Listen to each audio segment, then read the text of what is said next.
지난 시간까지 우리는 욥이라고 하는 인물의 상상조차 하기 어려운 큰 고난을 보았습니다. 자신의 전 재산을 한순간에 다 잃어버렸습니다.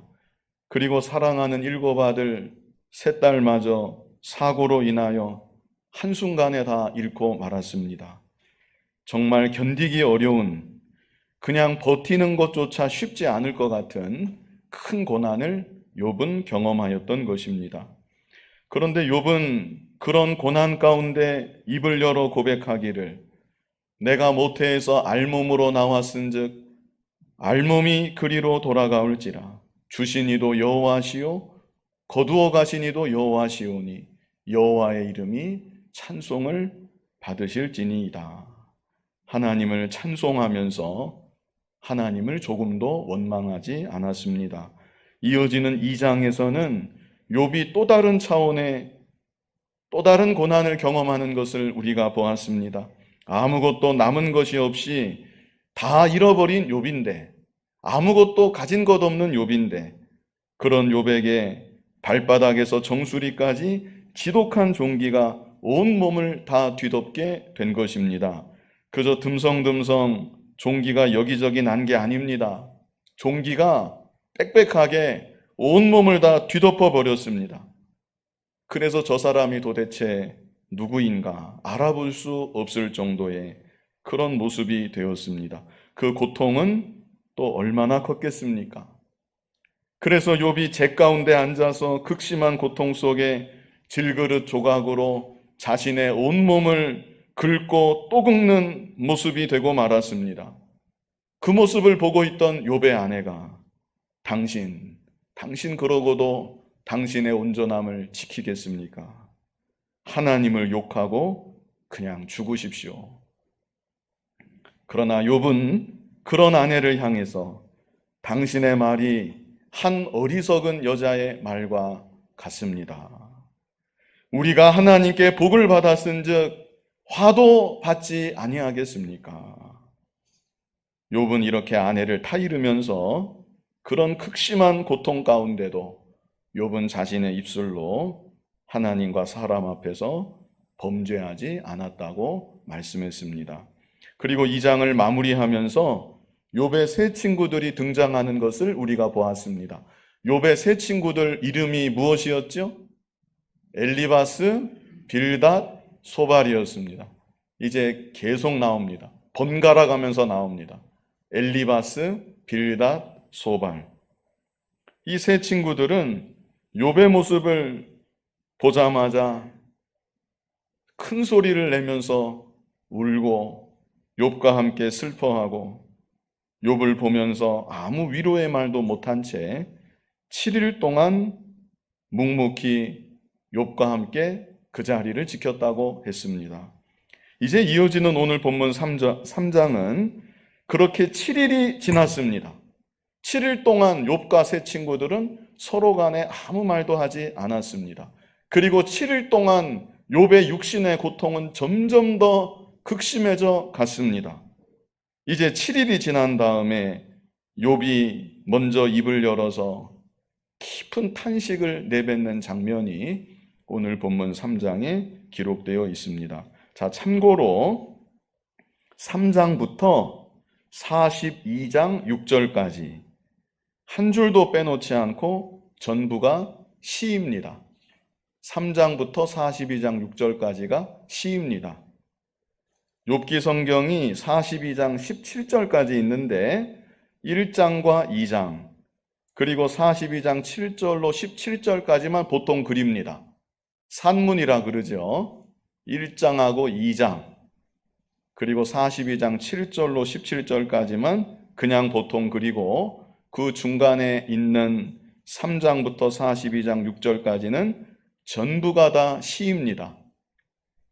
시라는 것을 감안하고 읽으시면 내용을 이해하시는데 도움이 될 것입니다. 자, 본문 1절 우리 같이 한번 읽어보겠습니다. 그 후에 욥이 입을 열어 자기의 생일을 저주하니라. 자기의 생일을 저주하니라 이렇게 말씀하고 있고요. 2절에는 욥이 입을 열어 이르되, 이제 3절로 10절까지 욥이 자기의 생일을 무슨 말로 저주했는지, 자기 생일을 저주하는 내용이 하나하나 구체적으로 기록되어 있습니다. 먼저 3절을 같이 읽어보겠습니다. 내가 낱날이 멸망하였더라면, 사내 아이를 배웠다 하던 그 밤도 그러하였더라면. 내가 낱날이 멸망하였더라면, 이것은 욥이 태어나던 그날 자체가 아예 없었더라면 이런 뜻입니다. 그날이 아예 존재하지 않았더라면. 욥이 지금 이 말을 하고 있습니다. 사내 아이를 배웠다 하던 그 밤도 그러하였더라면. 여기서 사내 아이는 누구를 가리키는 것이겠습니까? 욥을 가리키는 것입니다.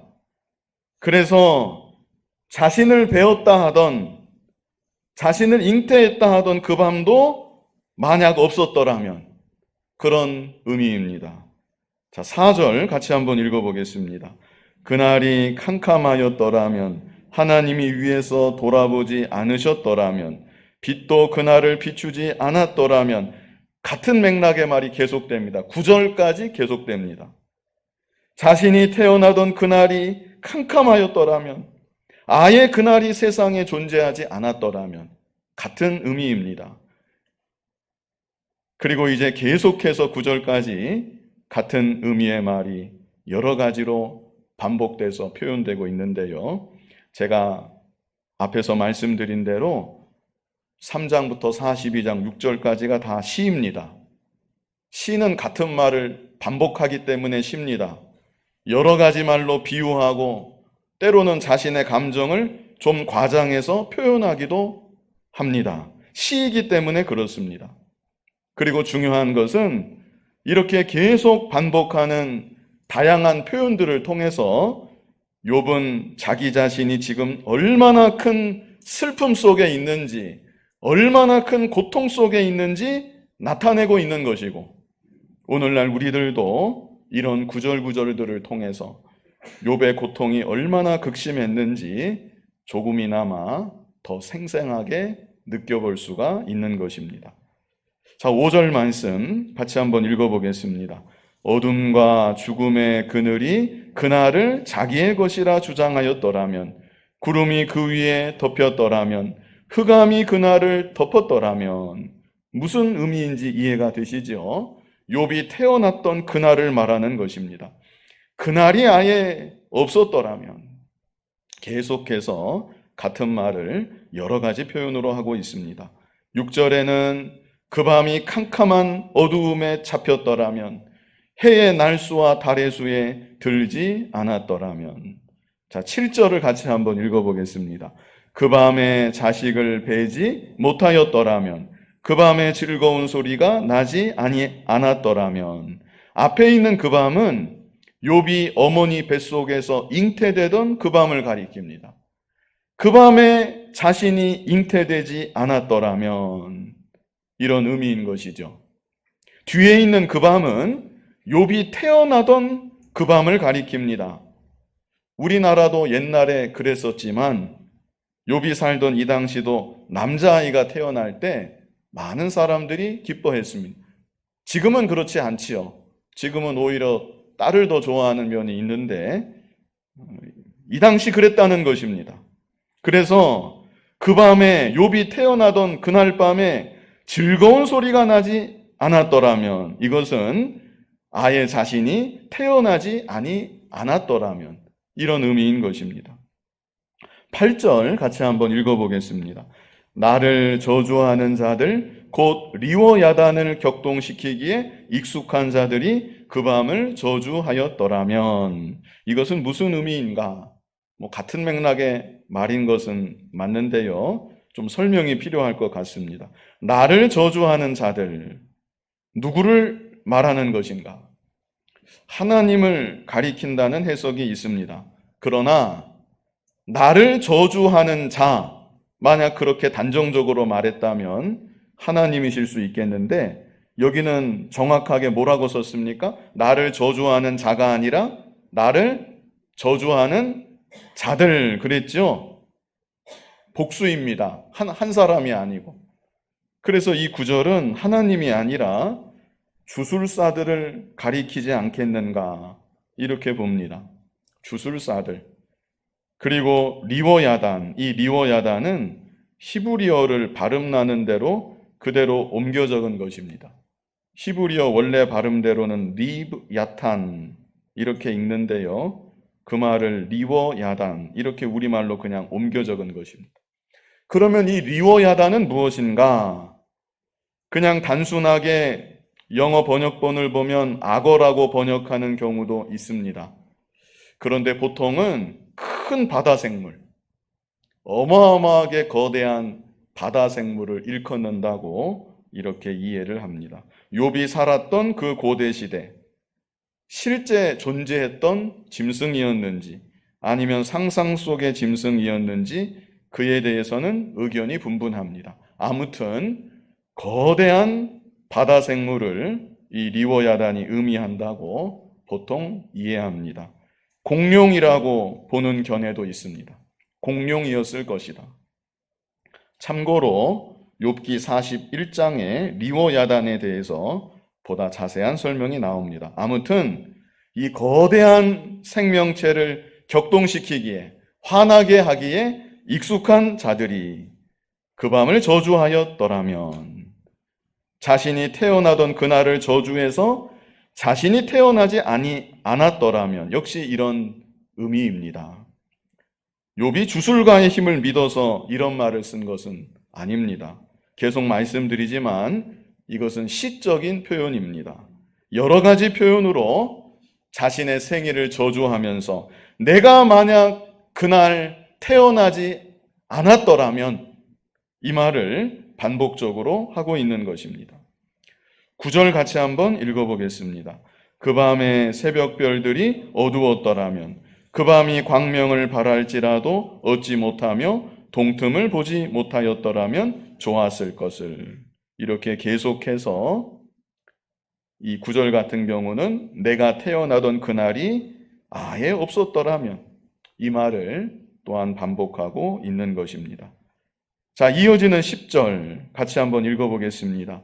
이는 내 모태의 문을 닫지 아니하여 내 눈으로 환난을 보게 하였음이로구나.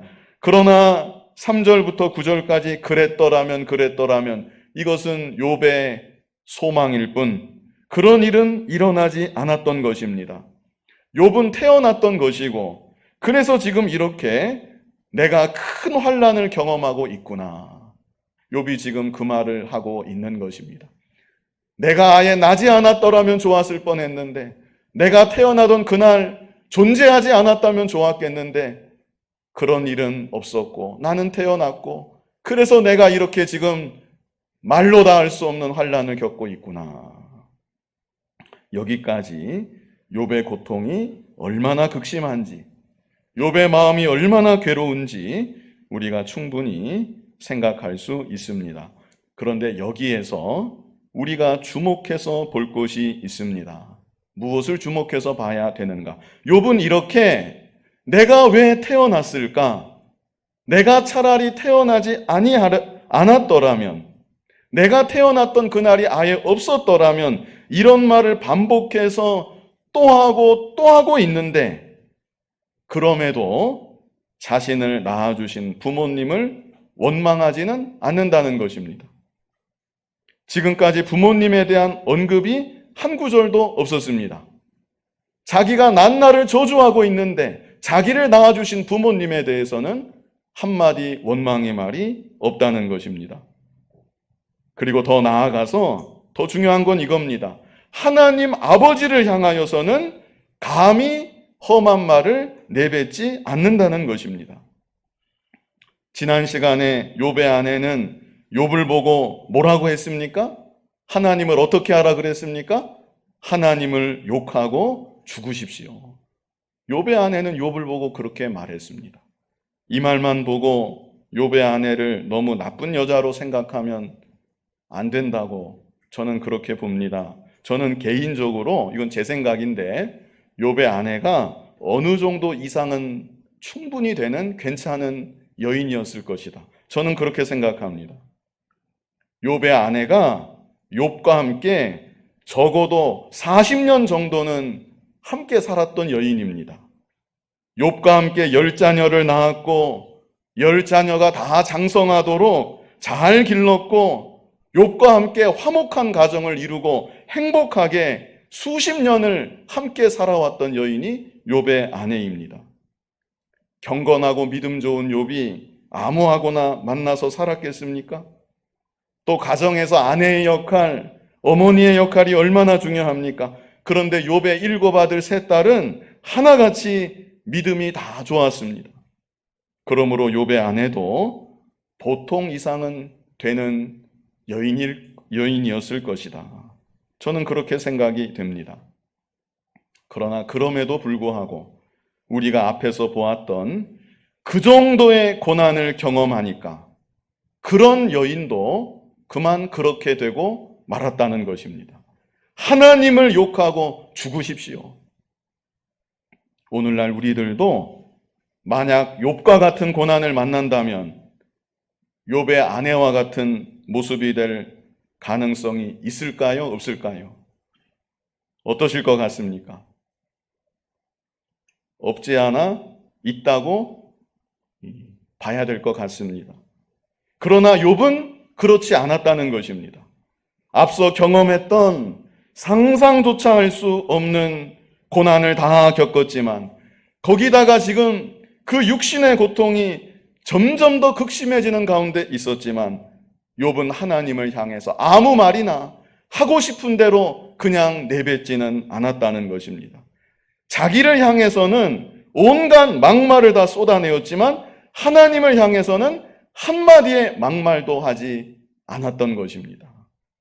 그 극심한 고통 중에 내가 왜 태어났을까?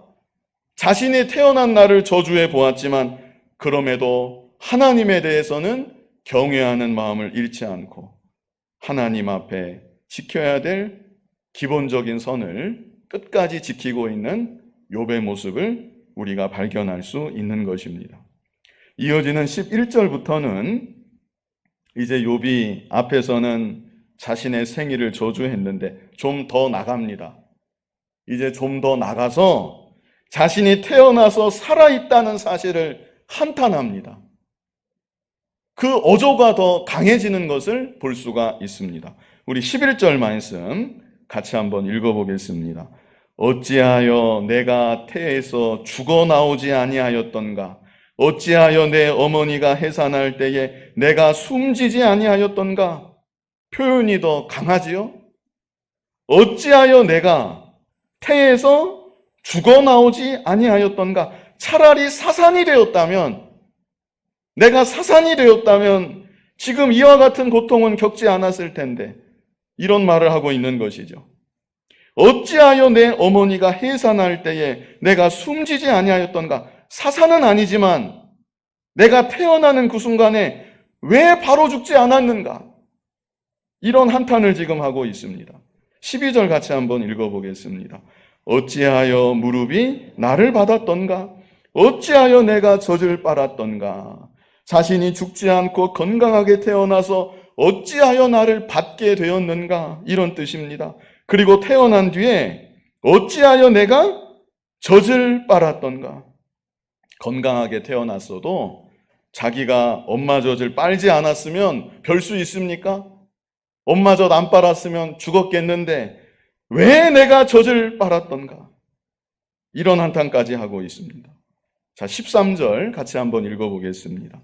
그렇지 아니하였던들 이제는 내가 평안히 누워서 자고 쉬었을 것이니 만약 죽은 채로 태어났든지 살아서 태어났다 할지라도 바로 죽었든지 아니면 자기가 젖을 빨지 않았다면 지금 자기는 이렇게 육신의 고통을 받는 것이 아니라 평안히 누워서 자고 쉬고 있었을 텐데 무슨 뜻입니까? 이것은 욥이 내세를 바라보고 이 말을 하고 있는 것입니다. 내가 아예 그때 죽었더라면 나는 벌써 지금 내세에서 평안히 안식을 누리고 있었겠는데 이런 의미인 것입니다. 욥과 같은 극심한 고통은 아니라도 우리 연세 있으신 어르신들 몸이 너무나 아프면 차라리 빨리 죽으면 좋겠다. 하나님이 나를 빨리 데려가시면 좋겠다. 이런 말씀들 보통 하십니다. 그런데 그러다가 다시 건강해지시면 그때는 그런 말씀 안 하십니다. 그게 뭐 안 좋고 그렇다는 말이 아니고 보통 다 그렇다는 것입니다. 그래서 꼭 욥과 같은 환난이 아니라도 내 몸이 아프고 괴로우면 차라리 하나님이 나를 좀 빨리 데려가시면 좋겠다. 이런 생각을 누구나 다 하고 실제로 입을 벌려서 말도 한다는 것입니다. 14절 말씀 같이 한번 읽어보겠습니다. 자기를 위하여 폐허를 일으킨 세상 임금들과 모사들과 함께 있었을 것이요. 이것은 욥이 내세에 대해서 상상하는 것입니다.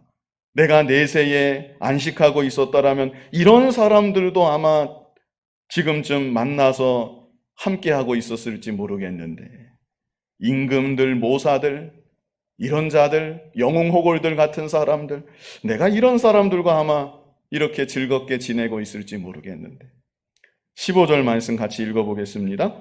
혹시 금을 가지며 은으로 집을 채운 고관들과 함께 있었을 것이며 이렇게 세상에서 부귀공명 누리고 권세를 누리던 자들 어쩌면 그들과 함께 내가 있었을지도 모르겠는데 이렇게 욥이 내세를 바라보면서 상상의 날개를 펼치고 있는 것이죠.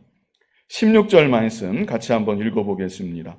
또는 낙태되어 땅에 묻힌 아이처럼 나는 존재하지 않았겠고 빛을 보지 못한 아이들 같았을 것이라. 자, 이 구절은 난의 구절입니다. 자, 먼저는 또는 그랬는데요. 15절과 분리해서 이 16절을 생각할 필요가 있습니다. 더 이상 내세에 대한 얘기가 아니라는 것입니다. 또는 낙태되어 땅에 묻힌 아이처럼 나는 존재하지 않았겠고, 오해하시지 말 것은 낙태된 아이라고 구원이 없는 것은 아닙니다.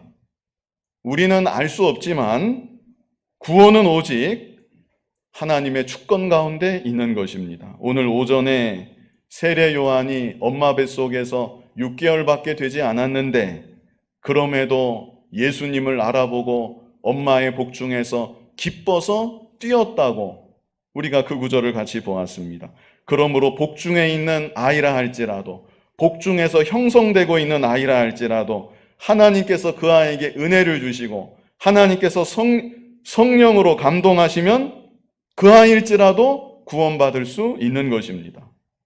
여기 이 구절은 낙태된 아이가 구원받지 못했다는 말로 이해해서는 안 되고요. 말 그대로 낙태되어 땅에 묻힌 아이, 욥이 더 이상 내세를 바라보는 것이 아니라 현세의 땅에 묻힌 그 상태를 보고 있다고 이해하면 되겠습니다.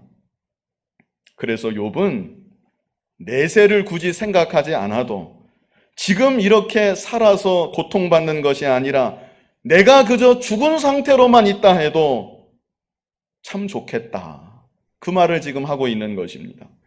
내가 내세에서 편히 안식하는 그 상태가 아니라도 그저 죽은 상태로만 있다 해도 여기 말하기를 나는 존재하지 않았겠고 고통받는 이 땅에는 존재하지 않았겠고 빛을 보지 못한 아이들 같았을 것이라. 죽은 상태에 있었을 것이란 얘기입니다. 그것은 곧 더 이상 고통을 받지 않았을 것이라는 얘기입니다. 17절 같이 한번 읽어보겠습니다. 거기서는 악한 자가 소유를 그치며 거기서는 피곤한 자가 쉼을 얻으며. 죽어서 무덤에 누인 시체에 대해서 하는 말입니다. 죽어서 무덤에 눕게 되면 아무리 악했던 사람들, 요란했던 사람이라 할지라도 무덤에서는 그저 조용히 있는 것입니다. 거기서는 피곤한 자가 쉼을 얻으며, 실제 천국에서 안식하는 그 쉼을 말하는 것이 아니라 그저 쉬는 것처럼 그렇게 보이는 것을 이 시적으로 표현한 것입니다. 18절 말씀 같이 한번 읽어보겠습니다. 거기서는 갇힌 자가 다 함께 평안히 있어 감독자의 호통 소리를 듣지 아니하며. 더 이상 호통하는 소리 듣지 않습니다. 19절 같이 한번 읽어보겠습니다. 거기서는 작은 자와 큰 자가 함께 있고 종이 상전에게서 놓이느니라. 죽음 앞에 다 공평하다는 것. 죽음의 세계에 들어가면 다 공평한 것이고 땅에서 종 노릇했던 자도 죽은 이후에는 노임바 된다는 것입니다. 자신은 지금 육신의 고통 속에 얼마나 괴로워하고 있는데 일단 죽게 되면 이 고통 가운데 노임바 되지 않겠느냐. 그래서 16절로 19절은 먼저는 욥이 앞에서 내세의 안식을 바라보면서 내가 차라리 벌써 죽었더라면, 그런데 그 정도가 아니라 여기 16절로 19절은 이미 죽어서 무덤에 누워있는 시신을 바라보면서 내가 차라리 저런 모습이었다면, 살아서 이렇게 극심한 고통을 받는 것이 아니라 누워있는 저 시신이었다면, 욥이 이렇게까지 지금 생각을 하고 있는 것입니다. 얼마나 고통이 큰지 우리가 생각할 수 있습니다. 그런데 20절을 보면 이런 중에도 욥의 근본적인 믿음이 무너지지 않았다는 것을 엿보게 됩니다. 우리 20절 같이 한번 읽어보겠습니다. 어찌하여 고난당하는 자에게 빛을 주셨으며 마음이 아픈 자에게 생명을 주셨는고. 이게 참 놀라운 구절입니다. 빛을 주셨으며 생명을 주셨는고 그랬지요. 빛을 주시는 분, 생명을 주시는 분 누구십니까? 하나님이십니다. 어찌하여 하나님은 내가 이런 고통을 당하는 중에 하나님은 어찌하여 계속해서 나에게 빛을 비춰주시는 건가? 이렇게 아픈 나에게 하나님은 어찌하여 계속해서 생명을 연장시켜 주시는 건가? 욥의 마음에는 여전히 하나님이 있다는 것입니다. 하나님을 잊어버리지 않았습니다. 하나님을 떠나서 생각조차 하지 않고 있는 것입니다. 절대 주권의 하나님, 자신의 인생을 다스리고 계시는 하나님, 욥은 고통 중에도 그 하나님을 잊지 않고 있다는 것입니다. 21절을 보면 이러한 자는 죽기를 바라도 오지 아니하니. 욥이 죽기를 바라지만 하나님이 자신을 죽이시지는 않는다는 것입니다. 얼만큼 죽기를 바라는가? 땅을 파고 숨긴 보배를 찾음보다 죽음을 구하는 것을 더하다가 욥이 이토록 죽기를 갈망한다는 것입니다. 땅을 파면서 막 보배를 찾는 그 열심보다 정말 죽는 것을 하나님께 간구하고 또 간구한다는 것입니다. 그래서 22절에는 무덤을 찾아 얻으면 심히 기뻐하고 즐거워하나니. 만약 욥이 무덤을 얻을 수만 있다면, 다시 말해 죽을 수만 있다면 심히 기뻐하고 즐거워할 것이란 말입니다. 그러나 23절을 또 보면요, 우리 23절 같이 한번 읽어보겠습니다. 하나님에게 둘러싸여 길이 아득한 사람에게 어찌하여 빛을 주셨는고. 역시 욥의 믿음이 나타나 있습니다. 하나님에게 둘러싸여 길이 아득한 사람에게. 지금 하나님께서 나에게 이 모든 고난을 허락하셨다는 것입니다. 이유는 모르겠지만 하나님이 나를 둘러싸고 하나님이 나에게 고난을 주고 계시다는 것입니다. 그런데 하나님은 또한 나에게 어찌하여 빛을 주셨는고, 어찌하여 하나님은 나에게 이런 극심한 고난을 주시면서 그러시면서 나의 생명은 계속 연장시켜 주시는 것인가? 욥이 이렇게 탄식하고 있습니다. 24절 말씀 같이 한번 읽어보겠습니다. 나는 음식 앞에서도 탄식이 나며 내가 앓는 소리는 물이 쏟아지는 소리 같구나. 음식 앞에서도 탄식만 납니다. 먹고 싶은 생각은 전혀 없고 음식을 바라보면 탄식만 나고, 또 욥이 앓는 소리는 무슨 소리 같아요? 물이 쏟아지는 소리 같구나. 막 물이 콸콸콸콸 쏟아지는 것처럼, 네, 욥이 아파서 내는 소리가 그렇게 물 쏟아지는 소리처럼 그렇게 자기에게서 나오고 있다는 것입니다. 25절 같이 읽어보겠습니다. 내가 두려워하는 그것이 내게 임하고 내가 무서워하는 그것이 내 몸에 미쳤구나. 욥이 상상할 수 있는 최고의 고난, 최고의 고통이 자신에게 임했다는 것입니다. 26절에는 같이 읽어보겠습니다. 나에게는 평온도 없고 안일도 없고 휴식도 없고 다만 불안만이 있구나. 자, 앞에 1절로 10절에서는 욥이 자신의 생일을 저주했었죠. 내가 왜 태어났을까? 내가 태어난 날이 왜 존재했던가?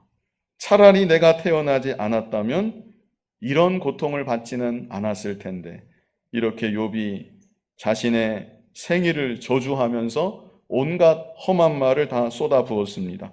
그러나 욥은 자신을 낳아주신 부모님에 대해서는 원망하지 않았고, 무엇보다 하나님을 향해서는 단 한마디도 그와 같은 험한 말을 하지 않았다는 것을 우리가 보았습니다. 이제 이어지는 11절로 26절을 우리가 다 보았는데요. 욥이 더 나아가서 자신이 태어난 날을 더 강한 어조로 한탄했습니다. 그리고 심지어 죽기를 갈망하면서 하나님께 죽기를 간절히 구하기까지 했습니다. 그러나 우리가 여기에서 주목해서 볼 것은 욥은 그럼에도 자기가 자기 생명을 스스로 끊으려고는 하지 않았다는 것입니다. 이게 중요합니다. 그 극심한 고통 가운데 죽기를 그토록 갈망하면서도 스스로 죽으려고는 하지 않았다. 이게 욥의 이 모습인 것입니다. 너무나 안타깝게도 이 시대 많은 사람들이, 물론 얼마나 힘들면 그랬겠냐마는 욥이랑 비교할 때 어떻겠습니까? 욥과 같은 고난은 아닐지라도 그 고난의 짐을 이겨내지 못하고 스스로 자기 생명을 끊는 일이 너무나 많이 있습니다. 욥에 비한다면 너무나도 쉽게 자기 생명을 끊고 있는 것입니다. 우리나라가 자살률 세계 1위라고 하지요? 그렇다고 하면 실제 죽지는 않았어도 그래, 그냥 죽어버리자. 자기 스스로 나는 그냥 죽어야 되겠다. 이렇게 생각해 본 사람은 얼마나 더 많겠냐는 겁니다.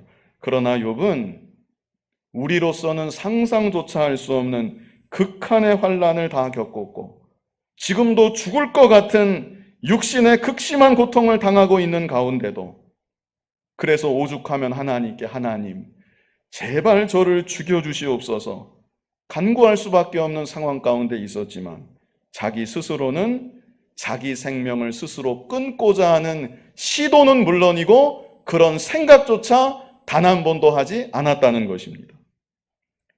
욥기서 전체에 자신의 생명을 스스로 끊고자 하는 뉘앙스 자체가 한 군데도 나타나 있지 않습니다. 이것이 또한 욥의 믿음이고 욥기를 통해서 성경이 우리에게 가르쳐주는 중요한 믿음의 모습이기도 합니다. 생사의 여탈권은 오직 하나님께 있습니다. 아무리 내 입장에서 살기가 힘들어도 하나님께서 살게 한다면 계속 살아가야 되는 것입니다. 반대로 하나님께서 나의 이름을 부르시면 모든 일을 내려놓고 하나님 앞에 가야만 되는 것입니다. 이렇게 죽고 사는 문제가 오직 하나님께 달려 있다는 것. 죽고 사는 문제만이 아니라 크고 작은 모든 문제들 가운데 우리는 하나님의 절대 주권을 믿고 고백하면서 살아야 되는 것입니다. 그래서 내게 지워주신 짐들, 그 짐들이 아무리 무겁다 할지라도, 아무리 힘들다 할지라도 스스로 그 짐들을 벗어버리려고 해서는 안 된다는 것입니다. 그 짐을 다 지고 끝까지 참아내고 끝까지 견뎌내야 된다. 욥기를 통해서 우리에게 주시는 교훈이 바로 이것입니다. 우리 23절을 다시 보면 하나님에게 둘러싸여 길이 아득한 사람에게 어찌하여 빛을 주셨는고, 왜 하나님 나에게 이런 극심한 고난을 주시면서 어찌하여 계속 살아가게 하시는 것입니까? 욥은 너무나 힘이 들어서 하나님 왜 나의 생명을 거두어 가지 아니하시고 이렇게 연장시켜 주시는 겁니까? 차라리 저를 죽여주십시오. 하나님께 죽음을 간구할지언정 자기 스스로 자신의 무거운 짐을 벗어보려는 생각조차 하지는 않았다는 것입니다. 그리고 욥은 극심한 고통의 상황 속에 끊임없이 하나님을 생각하는 것이고 끊임없이 하나님께 기도했다고 우리가 말할 수 있습니다. 그래서 욥기 3장 욥의 탄식이라고 제목을 붙였는데 욥의 독백이라고도 말할 수 있고 혹은 욥의 기도라고도 우리가 볼 수 있습니다. 물론 기도의 형식은 제대로 갖추고 있지 않습니다. 이것은 우리가 이해해야 됩니다. 생사가 오고 가는 정신이 아득해지는 극심한 고통 중에 있습니다. 그런 상황 속에서 무슨 형식을 갖추어서 기도할 수 있겠습니까? 기도의 형식은 제대로 갖추어 있지 않습니다. 그러나 욥은 그 극심한 고통 중에도 하나님의 존재하심을 믿고 있고 하나님의 주권적인 역사하심을 한순간도 의심하지 않고 있고 그 하나님 앞에서 자신의 탄식을 이어가고 있다는 것입니다. 이게 대단한 일입니다. 마치 어린아이가 엄마가 보는 앞에서 찡얼대는 것처럼, 찡얼댄다는 건 너무 가벼운 표현인데 욥의 환경에 비한다면, 비유하자면 어린아이가 엄마가 보고 있다는 것을 알고서 막 찡얼거리고 보채고 우는 것처럼 욥도 하나님의 존재하심과 역사하심을 믿는 가운데 그 하나님 앞에서 한없는 탄식을 내뱉고 있는 것입니다. 그랬기에 욥은 이 어려운 시기를 지나가면서 하나님께 더욱더욱 가까이 나아가게 되는 것이고 하나님을 더욱 바라보게 되는 것이고 지금도 세상에는 둘도 없는 믿음의 사람이지만 더욱 견고한 믿음의 사람으로 점점 더 빚어져 나아가게 되는 것입니다. 오늘날 우리들도 내가 감당하기에는 너무나 큰 고난을 혹 만나게 되면 그 가운데 기뻐할 수 없습니다. 너무나 큰 고난 갑자기 만나게 되면 아무리 주 안에서 기뻐하라고 말씀해도 기뻐할 마음이 생기지 않습니다. 감사할 엄두조차 나지 않을 수도 있습니다. 그러나 그럴지라도 중요한 것은 하나님 앞에서 탄식해야 된다는 것입니다. 그 가운데 하나님 잊어버리지 말고 살아계신 하나님 생각하고 그 하나님 앞에서 탄식해야 한다. 하나님 앞에서 끊임없이 몸부림쳐야 된다는 것입니다. 욥의 인내를 생각하고 아무리 어려운 일을 만나도 내게 지어주신 짐을 스스로 벗어버리지는 말고 끝까지 참아내고 끝까지 견뎌내고 그 가운데 하나님께 기도하고 그래서 하나님을 더욱 깊이 알아가는 사람으로 지금보다 더 깊은 믿음의 사람으로 점점 더 만들어져 나아가는 우리 모두가 될 수 있기를 간절히 바랍니다. 거룩하신 아버지 하나님, 우리가 너무나 연약하고 부족해서 때때로 생각지도 못한 고난을 만나면 고난 가운데 낙심하고 좌절할 때도 있었습니다. 그러나 욥이 말할 수 없는 고통 중에도 상상조차 할 수 없는 큰 환난을 경험한 뒤에도 그럼에도 하나님을 생각하고 하나님 앞에서 탄식했던 것처럼 우리들도 하나님 앞에서 탄식할 수 있는 믿음의 모습이 되게 하여 주시옵소서. 어려운 중에도 하나님께 끝까지 부르짖게 하여 주시고 그래서 연약한 우리들이 점점 굳세지고 부족한 우리들이 점점 더 온전케 되고 순금 같은 믿음의 사람으로 이 땅을 살아가는 동안 잘 빚어져 나아가는 우리들 모두가 되게 하여 주시옵소서.